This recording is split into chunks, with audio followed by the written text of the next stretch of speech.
فلا هادي له.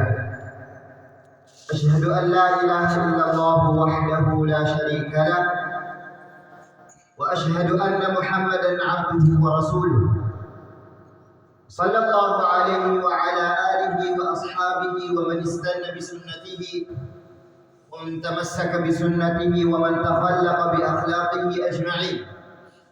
ما بعد، فيا عباد الله، إن الله سبحانه وتعالى قد أوصى بنا. قال الله سبحانه وتعالى في القرآن الكريم: يا أيها الذين آمنوا اتقوا الله حق تقاته ولا تموتن إلا وأنتم مسلمون. وكذلك الرسول صلى الله عليه وسلم يوصي بنا.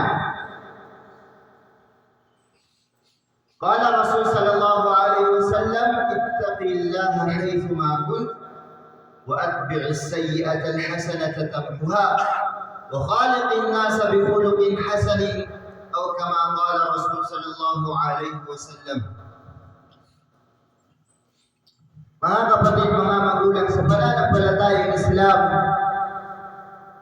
ang pagpapasalamat sa dakilang Allah subhanahu wa ta'ala sa mga biyayang binibigay ng Allah subhanahu wa ta'ala, hindi pinuputol ng Allah subhanahu wa ta'ala, at hindi nagsasawa ang Allah subhanahu wa ta'ala sa pagbibigay nito.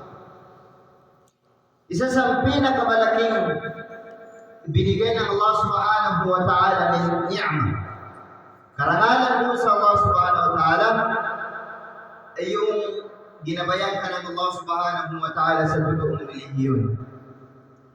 Dahil nakikita natin ngayon na marami na masyado ang tinatawag na religion.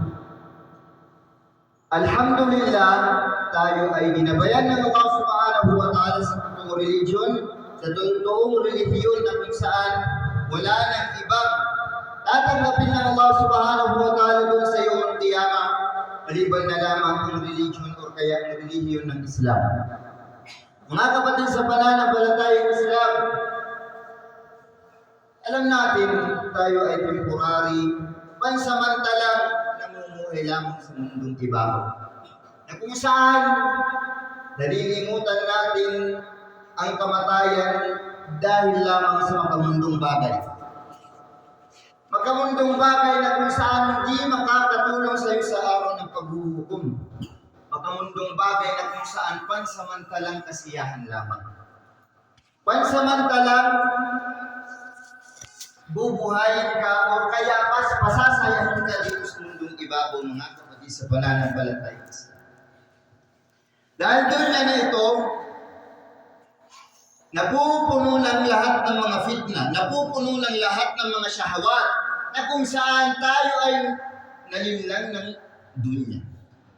At nalilimutan na natin ang tinatawag na kamatayan, na kung saan yun ang step na totoo natin pamumuhay. Alam natin, ang dunya is temporary. Ang dunya is pansamantalang kasiyahan. Ang dunya ay parang naglalaro ka lamang, at pagkatapos nito ay iiwan mo, mga kapatid, sa pananampalatayang Islam. Mga kapatid, sa pananampalatayang Islam, sabi ng alim, isa sa mga ulama natin, al-mautu babun wa kullun nas dakhiluhu. Sabi ng isang marangal na ulama, scholar natin, sabi niya, al-mautu babun, ang kamatayan ay isang pintuan at lahat ng tao ay papasok nito. Papasok dito, mga kapatid, sa pananampalatayang Islam. Ako, ikaw, matanda, bata, kanyang siya ay mamamatay, mga kapatid, sa pananampalatayang Islam, at uuwi siya doon sa Allah subhanahu wa ta'ala. Sabi ng Allah subhanahu wa ta'ala na nagpapatunay na ang kamatayan ay totoo. Alam natin yan. Sabi ng Allah subhanahu wa ta'ala, kullu nafsin dha'iqatul maut. Lahat ng may tinatawag na ruh, lahat ng may tinatawag na kaluluwa, ay makakatikim ng kamatayan, mga kapatid sa pananampalatayang Islam. Makakatikim ng kamatayan na kung saan tayo ay natatakot na dadating sa atin, mga kapatid sa pananampalatayang Islam.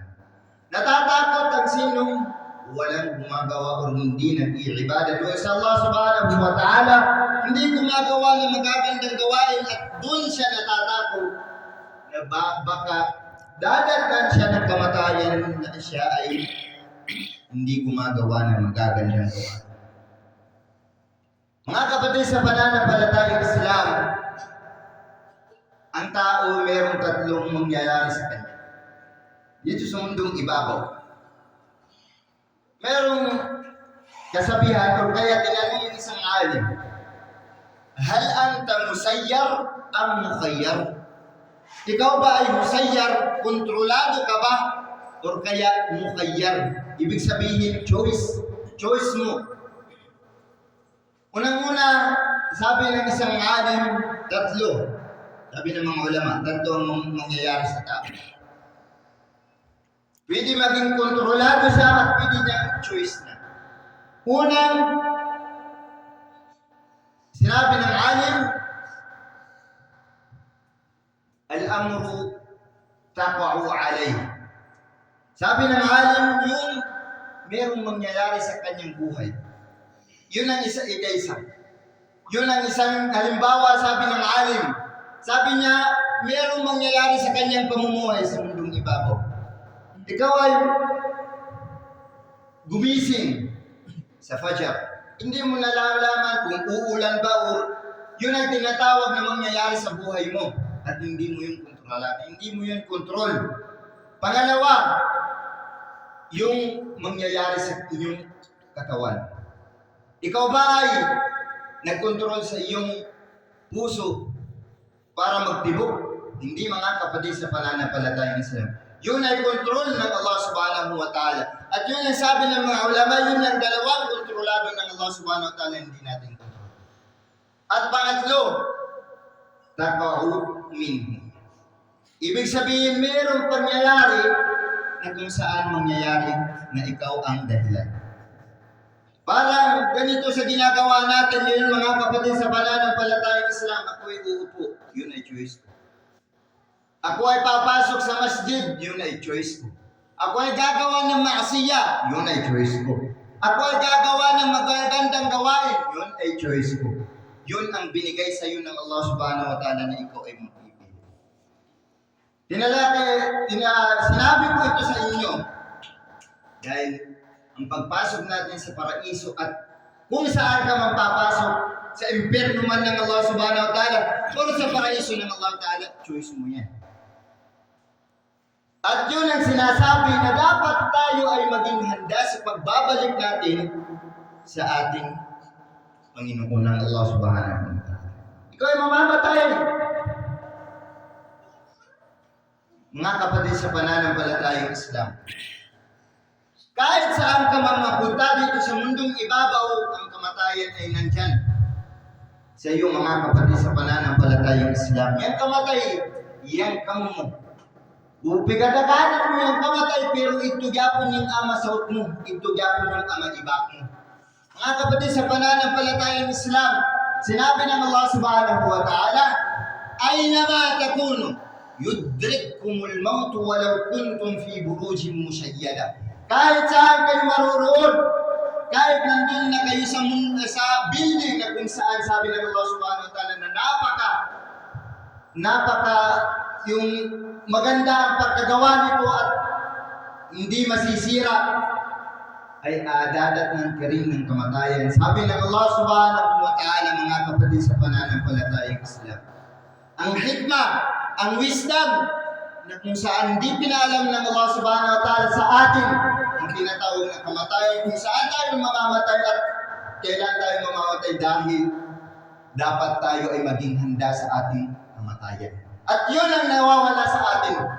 Kaya sinabi ng Rasul sallallahu alaihi wasallam, akthiru al-dhikra hadihil ladhat. Paramihin ninyo ang pag-aalala sa nagbubutol ng kasiyahan, mga kapatid sa pananampalatayang Islam. Ibig sabihin ng kamatayan, ang kamatayan ay nagpuputol ng iyong kasayahan dito sa mundong ibabaw na pansamantalang kasiyahan lang. Na yun ay pinapalaki natin sa ating mga sarili. Yun ay pinapa-importante natin sa mga sarili natin. Ang tinatawag na dunya na kung saan hindi man magtutulong sa iyo doon sa iyong magkiyamang mga kapatid sa pananampalataya sa iyo. Yun ba ang gusto natin? Nasasabihin ng dunya doon sa iyong magkiyama na magpapasok na yung mga tao sa impyerno ng Allah subhanahu wa ta'ala. Sasabihin niya, sana yung mga nakuha ko dito sa dunya. Alam ninyo mga kapatid sa pananampalatayang Islam, ano ang sinabi ng Allah subhanahu wa ta'ala? Sa mga taong hindi gumagawa ng magagandang gawain, sa mga taong iniiwan ang mga sala, sa mga taong na hindi gumagawa na kung saan para sa kanilang kamatayan. Sabi ng Allah subhanahu wa ta'ala, hatta idha ja'a ahadahumul maut. Sabi ng Allah subhanahu wa ta'ala, at dadating sa kanila ang kamatayan at doon na sila sa kanilang libingan. Ano sasabihin nila? Qala rabbi irji'un. Qala rabbi irji'un. Ya Allah! Ya Allah! Ibalik mo ako sa mundong ibabaw. La'alli a'malu salihan fima tarak. Upang gagawa lang ako ng magagandang gawain na iniwan ko doon sa dunya.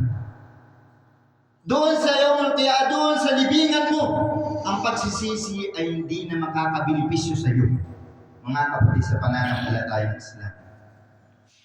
Ang pagsisisi na kung saan hindi na ibibigay ng Allah subhanahu wa ta'ala ang pagkakataon na maging mabuhay ka muli at gagawa ng magagandang gawain. Dahil ang mga tao, sinasabi niya, cease to believe. Hindi niya kayang paniwalaan ang isang grave. Hindi nakikita dahil hindi niya nakikita. Cease to believe. Hindi ganun mga kapatid sa pananampalatayang Islam. Dahil kung ano man ang sinabi ng Allah subhanahu wa ta'ala, yun ang mangyayari mga kapatid sa pananampalatayang Islam. Malungunta ka na po sa ngagam Islam. Lumon, naganap ko sa ngagam Islam. Kamatay na kung wain, uy, isa ka natin na yung matigang kangin matay. Kamatay na kung wain, pagdating mo sa pakuburan, way matabang kang mo. Kamatay na kung wain, pagdating ka mo na pinakalit, lumunta ka na ko sa ngagam Islam. Ikaw na yatagan ng Allah subhanahu wa ta'ala doon ang dumduman naman dyan. Gamitay ang kamudumduman sa pagtanam ng kamatay. Kaya na nga, mamatay ko, kaya kung lumunta ka na ko sa ngagam Islam. Wag kita katigam kisam sa ngalyaw. Ako, kamo, sino yung mauna ka natin? Wag kita katigam. Kung nga may tago-kisum. Adun kita. Kalat natin kung di natin tabangan yung kanatan mga tunaw. Kalat natin na kung may sige dagay kita yung inang ng mga maasiya. Kalat natin na kung may at kita makadad sa naraka ng Allah subhanahu wa ta'ala. Lumanda ka na po sa ngagam Islam. Bilang taufik ng Allah subhanahu wa ta'ala na mamakalong kamayo. Nasiha ko kamayo. Dakwa na patadum sa kanatang ginawa. Kung kanatang ginawa tamanda kamayo. Tadumi mayo yung kamatay. Tadumi mayo yung pagpuri mayo sa pakuburan. Lumunta ka na po sa ngagam Islam. Mamatay ka, ikaw yung usipon. Mamatay ka, mag-aadap ko ito sa Allah subhanahu wa ta'ala, ikaw gyapon. Huwag na makatabang ka mo, sa tabi ay ginawa mo gyapon. Lumunta ka na po sa ngagam Islam, dumduman na kung huwag madyo na yung pagkainan ng Allah subhanahu wa ta'ala na dapat gamitin sa kadyo ng pagdumdum. Dumduman na kung huwag para madumdum mo na ikaw mauri ito sa Allah ta'ala. Dumduman na kung huwag para akatigaman mo na yan yung na nakapanawag mo magyapon, mabilinin mo gyapon, lumunta ka na po sa ngagam Islam. Adun, pila pa ba kadalin yung kilinin natin mamadungag para di kita mag-inang ng mga mangkadyaw. Kano pa ba kita magalaw sa ginawa ta? Yanafs. Kanaking ginawa. Taubat pa. Wakaw kay katigam kung kano ko mamatay.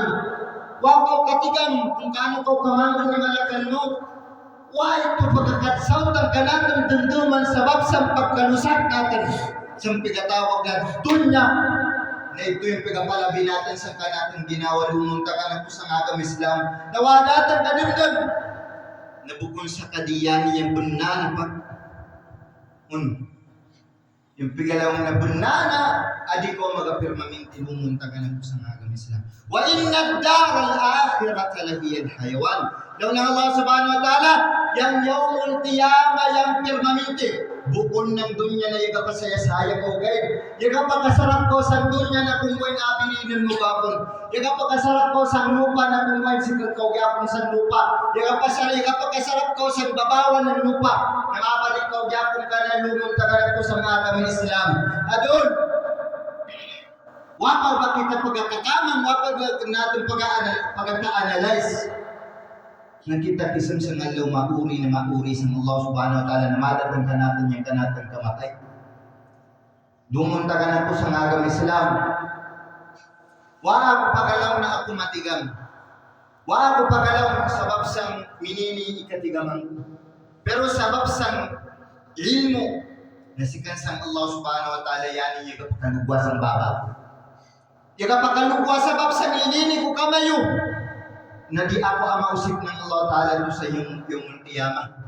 Na kung wain pigatabangan natin yung kada ginawa natin mayo, na ang makalabas ng siksa ng Allah Subhanahu wa Ta'ala. Dahil man yan yung utaw, di nang pagpangintuan niya sa kabutan. Taman sa di pa ang mahitabo ka na lumunta ka sa nga kami Islam. Lumunta ka na po sa nga kami Islam.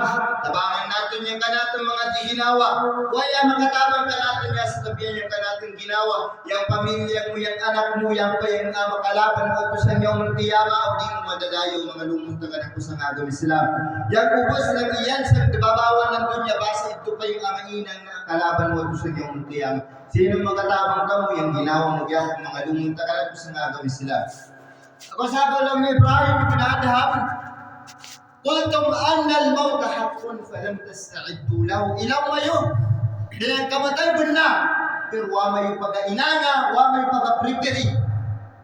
Yang kamatay na masok kamay mga lumunta ka na po sa agam Islam. Yang pinaka-worst na utaw, lumunta ka na po sa agam Islam.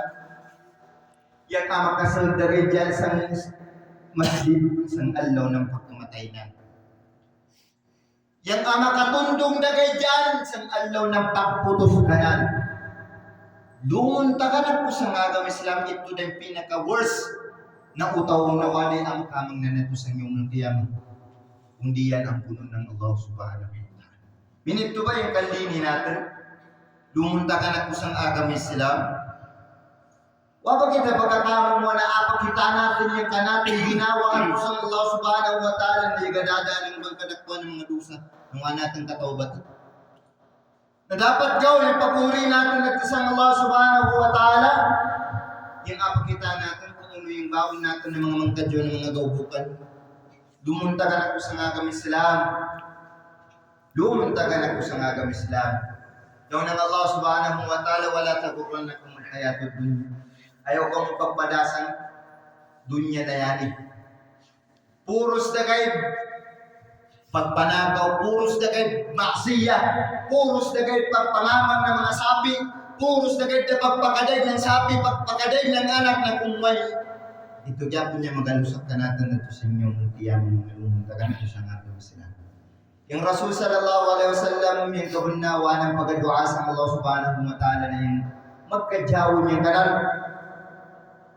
Pag-uya adi sa babawan ng dunya. Ano ba yung ilaw na? Allahumma la aisha illa aishul akhirah. Daw ng Rasul sallallahu alaihi wasallam, Ya Allah, waylay na pag-uya. Sa tabiya yung buna na pag-uya yung ato sa yung tiya. Di pa natin na magadama doon, kaya wapa natin kay kita. Di pa natin na magadama doon, kaya wapa natin kagadam kuman mga lumunta ka na po sa agam Islam. Lumunta ka na po sa agam Islam. Yang maut, al-maut, la ya'rifuha ahad. La ya'rifuhu ahad. Yang kamatay, wala pagkapili. Isil ko man, dakwa ko man, matikadong ko man, ulitaw ko man, puyat ko man, daagap ko man at saan. Akasautan mo gyapon yung kamatay mo mga lumunta ka na po sa agam Islam. Kaya niyang bunna, napagkuya natin at sa inyo kaya mabukan sa iting dunya na yung kapaksarap kita. Lumunta ka na po sa ngagam Islam. Kung yan po daw, yan ka na niyang Quran, yan ka na niyang Islam, yan ka na niyang pag-inang ng mga mungkadyaw ng mga gabukan, yan ka na pag-uyas ang babawang ng dunya, baling katana. Baling katana. Kaya na nga, katana yung kanang ginawa na diyanin ng banana pag-uya. Katigaman lang sa kanang ginawa, nalalaman niya sa kanyang sarili na itong mundong ibabaw na hindi ito ang totoong pamumuhay, mga kapatid, sa pananampalatayang Islam.